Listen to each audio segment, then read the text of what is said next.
Hello friends, कैसे आप लोग। कैपिटल क्लाइंबिंग में आप सभी का स्वागत है। फ्रेंड्स, यहाँ पर मैंने एक तरीके से एक सेक्टर को एक वीडियो बनाया था यहाँ पर 4 महीने पहले, उसको सर्च करके रखा हुआ है। वो आपको यहाँ पर टोटली विजिबल है। उसमें जो मैंने निफ्टी रियल्टी सेक्टर के बारे में डिस्कशन किया था, क्योंकि फ्रेंड्स यहाँ पर बात करते अगर एनएससी की, तो वहाँ पर बहुत सारे सेक्टर जो यहाँ पर एक तरीके से यहाँ पर उसको स्पेसिफाइड किया गया और उसको भी इंडेक्स बनाए गए। तो कभी कोई एक सेक्टर चलता है तो कभी कोई दूसरा। तो अभी जो हम एक ऐसे ही सेक्टर के बारे में बात करने वाले, क्योंकि यहाँ पर कुछ महीने पहले मैंने एक सेक्टर के बारे में बात किया था, निफ्टी रियल्टी के बारे में, कि वहाँ पर किस टाइप की सिचुएशन इमर्ज होती हुई दिखाई दी। वैसे ही यहाँ पर बहुत सारे सेक्टर में से आज हम बात करने वाले हैं निफ्टी आईटी के बारे में, कि फ्रेंड्स वहाँ पर स्टॉक में किस टाइप की यहाँ पर एक तरीके से दिखाई दे रही है, वहाँ पर मूवमेंट और किस टाइप की सिचुएशन इमर्ज होती हुई दिखाई दे रही है। तो फ्रेंड्स आज हम बात करते हैं निफ्टी आईटी सेक्टर में कहाँ पर किस टाइप की सिचुएशन दिखाई दे रही है। सो फ्रेंड्स, उसको अंडरस्टैंड करने के लिए मैं आपको लेकर के आया हूँ यहाँ पर investing.com की वेबसाइट पे, जहाँ पर जो एक तरीके से मैंने पोर्टफोलियो बनाया है एनएससी का निफ्टी आईटी का। तो उसमें जो जितने स्टॉक इंक्लूड किए गए थे उसका जो हम परफॉर्मेंस वाइज डिटेल देखने वाले, डेली बेसिस पे, 1 वीक के टाइम फ्रेम पे और यहाँ पर 1 मंथ के टाइम फ्रेम पे और ईयर टिल डेट के टाइम फ्रेम पे कितने रिटर्न जनरेट कर पा रही है। क्योंकि फ्रेंड्स यहाँ पर पिछले कुछ दिनों से मार्केट में बहुत ही ज़्यादा उठापटक दिखाई दे रही है, वो जो आपको भी पता है, क्योंकि यहाँ पर एफआई जो लगातार अपना माल बेच रहे हैं। लेकिन इसके बीच भी ये यहाँ पर निफ्टी आईटी एक ऐसा सेक्टर है जिस पे जो आप थोड़ा बहुत भरोसा कर सकते हैं, क्योंकि यहाँ पर जो उसके दूसरे सेक्टर के कंपैरिजन में गिरावट कम है या फिर स्टॉक में थोड़ी सी यहाँ पर तेज़ी भी दिखाई दे सकती है। तो चलिए फ्रेंड्स, अब हम देखते हैं सभी सेक्टर के बारे में। तो यहाँ पर जो सभी स्टॉक के बारे में हम एनालिसिस स्टार्ट करते हैं। तो यहाँ पर जो डेली बेसिस पे यहाँ पर मैंने एक बार क्लिक किया तो सबसे कम रिटर्न वाले स्टॉक यहाँ पर ऊपर आए, और दूसरी बार करते हैं तो सबसे ज़्यादा रिटर्न वाले यहाँ पर दिखाई दे रहे हैं। तो फ्रेंड्स यहाँ पर बात करते हैं सबसे पहले, तो सबसे पहला स्टॉक है कोफोर्ज लिमिटेड, जिसमें जो पिछले डे में यहाँ पर 7.10% के रिटर्न मिलते हुए दिखाई दिए, यानी कि बहुत ही बढ़िया यहाँ पर तेज़ी दिखाई दे रही थी। उसके बाद एलएनटी की बात करते हैं फ्रेंड्स, तो यहाँ पर जो उसकी यहाँ पर 5.16% जितने यहाँ पर रिटर्न देखने को मिले, तो वो भी जो अपने आप में बहुत ही बढ़िया बात है। उसके अलावा नेक्स्ट स्टॉक है माइंडट्री, तो उसमें भी 3.88% जितनी तेज़ी दिखाई दी। उसके बाद एम्फोसिस में भी 3.59 यानी कि almost 3.5%। Larsen and Toubro infotech में भी 2.89%।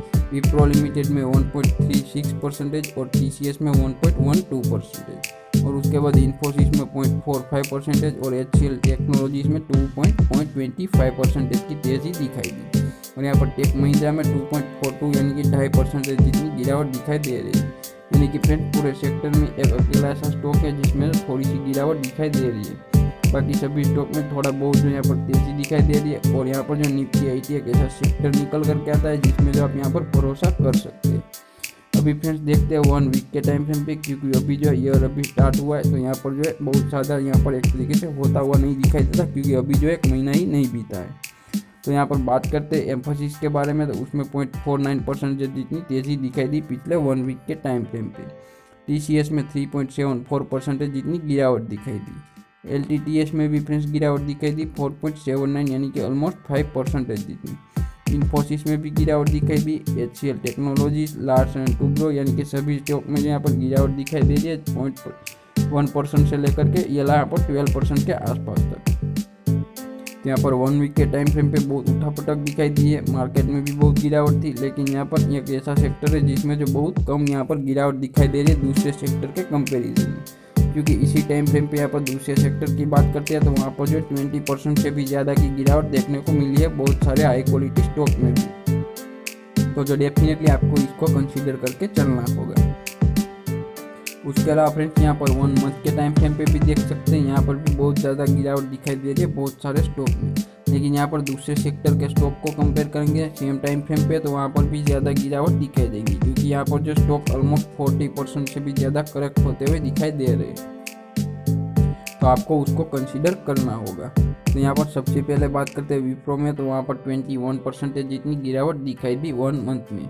टेक महिंद्रा में पिछले 1 मंथ में 21% और यहाँ पर माइंडट्री में भी यहाँ पर 19% यानी कि ऑलमोस्ट 20% के आसपास दिखाई दे रही है। एलएनटी में भी 18% और एलटीटीएस में भी यहाँ पर 17% जितनी गिरावट दिखाई दी। कोफोर्ड लिमिटेड में भी 16% जितनी और HCL टेक में भी 16% जितनी गिरावट दिखाई दी। यहाँ पर लोअर गिरावट दिखाई दे रही है हाई क्वालिटी है, जैसे कि यहाँ पर इन्फोसिस में यहाँ पर 10% जितनी और एम्फोसिस में यहाँ पर 8% जितनी और TCS में ना के बराबर गिरावट दिखाई दी, पिछले मंथ में सिर्फ और सिर्फ 0.13% जितनी, यानी कि यहाँ पर गिरावट में बहुत ही ज़्यादा कमियाँ दिखाई दे रही है इन सभी स्टॉक में। तो अपने आप को कोई ऐसा सेक्टर ढूंढ रहे हैं जिसमें जो यहाँ पर गिरावट में भी यहाँ पर एक तरीके से भरोसा किया जा सकता है, तो निफ्टी IT में आप डेफिनेटली यहाँ पर एक तरीके से विश्वास कर सकते हैं, क्योंकि फ्रेंड्स यहाँ पर पिछले कई सालों से सेक्टर ऐसा ऊपर करके आया है जिसमें जो यहाँ पर एक तरीके से इन्वेस्टर का भरोसा कायम रखा है और यहाँ पर उसमें भी यहाँ पर अच्छे खासे हैंडसम रिटर्न देता हुआ दिखाई दे ईयर ऑन ईयर बेसिस पे। सो फ्रेंड्स आप जो यहाँ पर इसको स्टडी करना चाहते हैं तो डेफिनेटली कर सकते हैं investing.com की वेबसाइट पे जाके, और उसको जो यहाँ पर आप एक तरीके से देख भी सकते हैं कि किस टाइप की सिचुएशन दिखाई दे रही है दूसरे सेक्टर के कंपेरिजन में। तो फ्रेंड्स इस वीडियो के ज़रिए आपको कुछ हेल्प मिल रही है या फिर आपके नॉलेज में वैल्यू एडिशन हो रहा है तो हमें शेयर, सब्सक्राइब और लाइक कीजिएगा। मिलते हैं अगले वीडियो में।